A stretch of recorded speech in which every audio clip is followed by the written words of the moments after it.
क्या कभी ऐसा महसूस हुआ है कि किसी रिश्ते में आप प्यार और उलझन के बीच कहीं फंस गए हों? आज हम बात करेंगे रश्मिका मंदाना की नई फिल्म द गर्लफ्रेंड की। एक ऐसी कहानी जो प्यार और पहचान पर कुछ बहुत ही मुश्किल सवाल उठाती है।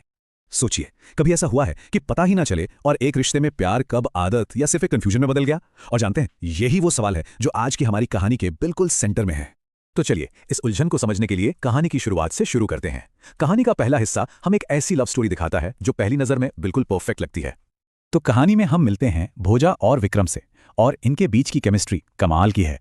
हंसी मजाक, नोक-झोंक और एक गहरा इमोशनल कनेक्शन, सब कुछ है। मतलब पहली नजर में लगता है कि अरे वाह, ये तो बिल्कुल परफेक्ट जोड़ी है। लेकिन जैसा कि कहानियों में होता है, जब सब कुछ परफेक्ट लग रहा हो ना, तभी आता है एक ट्विस्ट, एक ऐसा मोड़ जो पूरी कहानी का रुख ही बदल देता है। और यहीं से इस खूबसूरत रिश्ते में पहली दरार पड़नी शुरू होती है। यहीं से कहानी उलझने लगती है। और यहां जो हम देख रहे हैं वो सच में दिलचस्प है। ये दोनों की सोच का टकराव है। एक तरफ भोजा है जो कहती है मुझे एक प्रॉपर ब्रेक चाहिए, और दूसरी तरफ है विक्रम जिसके लिए भोजा ही उसकी जिंदगी और उसका प्यार है। यहीं पर हमें उनके रिश्ते में आई पहली दरार साफ साफ दिखती है। देखिए, यहां बात सिर्फ ब्रेक मांगने की नहीं है, ये तो बस एक सिम्टम है। असली मुद्दा है भोजा के मन की वो गहरी कंफ्यूजन जो धीरे धीरे उन दोनों के बीच एक दीवार खड़ी करने लगती है। और ये जो अंदर की लड़ाई है ना, ये ज्यादा देर तक अंदर नहीं रहती। बहुत जल्द कहानी में एक नए किरदार की एंट्री होती है और ये इंटरनल कॉन्फ्लिक्ट एक एक्सटर्नल टकराव में बदल जाता है। तो देखिए, होता क्या है, पहले भोजा के मन में शक पैदा होता है, फिर वो ब्रेक वाली बात आती है जिससे रिश्ते में एक दूरी बन जाती है। और ठीक इसी नाजुक मौके पर एंट्री होती है दुर्गा की। बस यहीं से एक कहानी एक कॉम्प्लिकेटेड लव ट्रायंगल में बदल जाती है।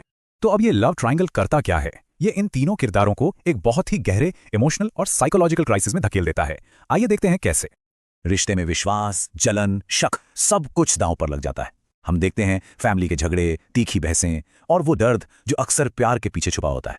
मतलब अब ये सिर्फ एक छोटी मोटी अनबन नहीं रही, ये एक असली इमोशनल तूफान बन चुका है। और इन सब के बीच हम फिल्म के सबसे बड़े सवाल तक पहुंचते हैं। वो सवाल जो भोजा खुद से पूछ रही है, क्या वो सच में विक्रम से प्यार करती है या सिर्फ गर्लफ्रेंड होने के टैग से जुड़ी हुई है? ये उसकी पहचान का एक बहुत बड़ा संकट है। तो अब कहानी पहुंचती है अपने क्लाइमैक्स पर, एक ऐसा मोड़ जो बहुत इंटेंस है और दर्शकों को कई सवालों के साथ छोड़ जाता है।